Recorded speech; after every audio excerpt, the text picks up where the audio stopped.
بسم اللہ الرحمن الرحیم نحمدہ ونصلی علی رسولہ الکریم اما بعد. محترم دوستوں اور بزرگوں، گزشتہ مجلس میں نے آپ کو یہ بتایا کہ نبی کریم صلی اللہ علیہ وسلم نے بیماری کے سلسلے میں جو ارشاد امت کے سامنے رکھے ہیں وہ دو قسم کے ہیں. بعض ارشادات، بعض حدیثیں تو وہ ہیں کہ جس میں امت کے عقیدے کو صحیح کیا گیا ہے. بیماری کے سلسلے میں امت کا عقیدہ بگڑ سکتا تھا. یہ ایک ایسا موقع تھا کہ جس میں انسان کا عقیدہ آگے پیچھے ہو سکتا ہے. جیسا کہ میں نے پچھلی مجلس میں بھی بتایا، دو موقعوں پر انسان عقیدے میں بھی اپ ڈاؤن ہوتا ہے. وہ ان میں سے ایک موقع غمی کا ہے اور ایک موقع خوشی کا ہے، اس لیے کہ ان دونوں موقعوں پر جذبات اپنے محل پر اور مقام پر نہیں رہتے. تو جہاں جذبات بدلے ممکن ہے عقیدہ بھی آگے پیچھے ہو جائے.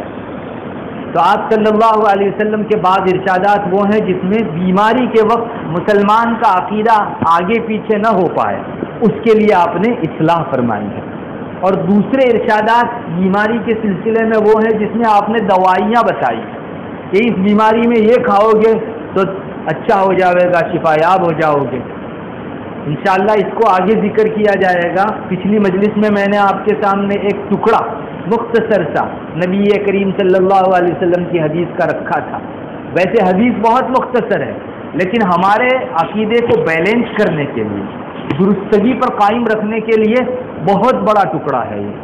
آپ صلی اللہ علیہ وسلم فرماتے ہیں ما انزل اللہ داء الا انزل له شفاء، او کما قال علیہ الصلوۃ والسلام. اللہ تعالیٰ نے جو بھی بیماری پیدا کی اس کے لیے شفا اور اس کے لیے دوا ضرور پیدا کی. حدیث شریف میں دو ٹکڑے ہیں. پہلا ٹکڑا تو یہ ہے کہ اللہ تعالیٰ نے بیماری اتاری، اور دوسرا ٹکڑا یہ ہے کہ اس بیماری کی دوا بھی اتاری. بیماری اتاری اللہ نے. یہ جو نبی کریم صلی اللہ علیہ وسلم نے امت کے سامنے رکھا، اس میں آپ امتیوں کے ذہن میں یہ بٹھانا چاہتے تھے کہ امت مسلمہ جیسے بھلائیاں اور اچھائی اللہ کی طرف منسوب کرتی ہے، ویسے برائی آتی ہے، بیماری آتی ہے، کوئی نقصان ہوتا ہے، وہ بھی اللہ کی تقدیر سے ہوتا ہے. مسلمان اس میں ماننے والا ہوتا ہے. یہ عقیدے کی اصلاح تھی. میں نے جیسا کہ بتایا، اس وقت بھی دنیا کے اندر بہت سے لوگ وہ ہیں جیسے مجوس اور پارسی لوگ ہیں، وہ اچھائی ایک بھگوان کی طرف منسوب کرتے ہیں اور برائی دوسرے بھگوان کی طرف منسوب کرتے ہیں. آج سائنس کا بہت غلغلہ ہے. پوری دنیا کے اندر سائنس کی، ٹیکنالوجی کی مختلف کھوجیں اتنی بڑھ چکی ہے کہ ہماری آنکھیں بھی اب اس کی چمک دمک سے خیرہ ہونے لگی. سائنس کے فائدے بھی بہت ہیں. اس نے دنیا والوں کو بہت راحت اور آسانیوں کے سامان پیدا کیے، لیکن اس کا ایک بہت بڑا نقصان یہ بھی آیا کہ سائنس کے ساتھ ساتھ ناستک پنا چلا آیا. ہماری نگاہیں اب اسباب ہی پر ہیں، مشین ہی سب کرتا ہے. سائنس کی ٹیکنالوجی سے جو چیزیں بنائی گئی ہے وہی ہمارا سارا کام کاج کرتی ہے. اللہ سے ہماری نگاہیں اٹھ گئی. بہت سے لوگوں نے، میں آپ کو سچ بتاؤں، سائنس میں گھس کر رچ بس کر اپنا ایمان کھو دیا. اس لیے کہ سائنس صرف اسباب کو بتاتی ہے، اسباب کے پیدا کرنے والے کو سائنس کبھی نہیں بتاتی. بلکہ مجھے تو کہنے دیجئے، ان کا مشن ہے کہ وہ رب سے ہٹا کر اسباب کے ساتھ بندوں کو جوڑ دیں. باقاعدہ اس کی مہم چلتی ہے. چنانچہ جو لوگ صرف سائنس پڑھے ہوئے ہیں، جن کو دین کے نام کی بھنک نہیں لگی، ایسے چند نوجوان گریجویٹ لوگوں کے پاس آپ بیٹھیں گے اور اگر روحانیت کی بات کریں گے اور یہ کہیں گے کہ بیماری کے پیچھے تاثیر پیدا کرنے والی ایک دوسری ذات ہے، تو ان کو بڑا تعجب ہوگا اور ممکن ہے وہ آپ کی ہنسی اڑائے کہ کیسی بات کر رہا ہے. یہ سائنس کا ایک بہت بڑا نقصان ہے. مسلمانوں کو اسی لیے کہا جاتا ہے کہ آپ دنیاوی تعلیم، سائنس کی تعلیم حاصل کریں تو دین کی تعلیم بھی ساتھ میں رکھیں. اس کی وجہ یہ ہوگی کہ سائنس کی وجہ سے جو 19-20 ہو گیا ہوگا وہ دین کی تعلیم بیلنس کر لے گی اس کا. اور جو صرف دنیاوی تعلیم پڑھتے ہیں، صرف سائنس کی تعلیم پڑھتے ہیں، وہ ایک ہی کان سے سنتے ہیں. ہماری گجراتی میں جس کو کہتے ہیں ایک ہی نس چلتی ہے، صرف دوسری نس چلتی ہی نہیں. جب پڑھائی اور دینی تعلیم نہیں حاصل کی ہوگی تو یہ برے عقیدے کی اصلاح کرنے والی کوئی چیز نہیں ہوگی. آج دنیا کی ہر چیز میں حفاظت کے لیے ہم سامان لگاتے ہیں. کوئی نہ کوئی جو ہے، جیسے موبائل نیٹ وغیرہ کے اندر لوگ آج سافٹ ویئر ڈلواتے ہیں وائرس سے بچاؤ حاصل کرنے کے لیے. اس کا مستقل پروگرام ہوتا ہے، تو وہ پروگرام اس لیے ڈلوایا جاتا ہے کہ وائرس سے حفاظت ہو. تو آج ہماری وائرس سے حفاظت دینی تعلیم کے اندر ہے.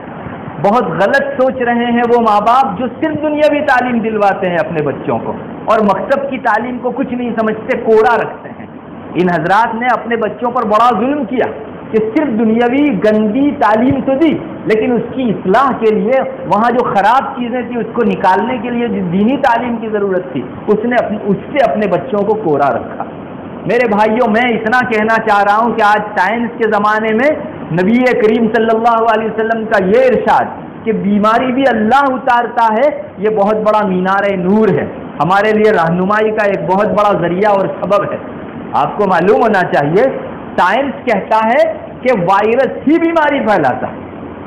اسی لیے چیپ ان کے یہاں بہت ہے، ایک کا چیپ دوسرے کو لگ جاوے گا. وہ اللہ کو بھول کر صرف وائرس کو سامنے رکھتے ہیں. اور آج بہت سے مسلمانوں کا ذہن بھی ایسے بن چکا ہے کہ وائرس ہی سب کرتا ہے. اللہ کی طرف سے ان کی نگاہیں اٹھ چکی ہیں. نبی کریم صلی اللہ علیہ وسلم نے ایسے لوگوں کے دلوں کے اندر دستک فرمائی اور یہ فرمایا کہ انزل اللہ داء، اللہ نے بیماری اتاری ہے. وائرس کی کیا حیثیت ہے کہ وہ کسی کو بیمار کر سکے؟ وہ ساری مخلوق میں سب سے کمزور ترین، جب تک اللہ کا حکم نہیں ہوتا وائرس کی مجال نہیں کہ وہ کسی کو بیمار کر سکے. مسلمان کا عقیدہ یہ ہونا چاہیے.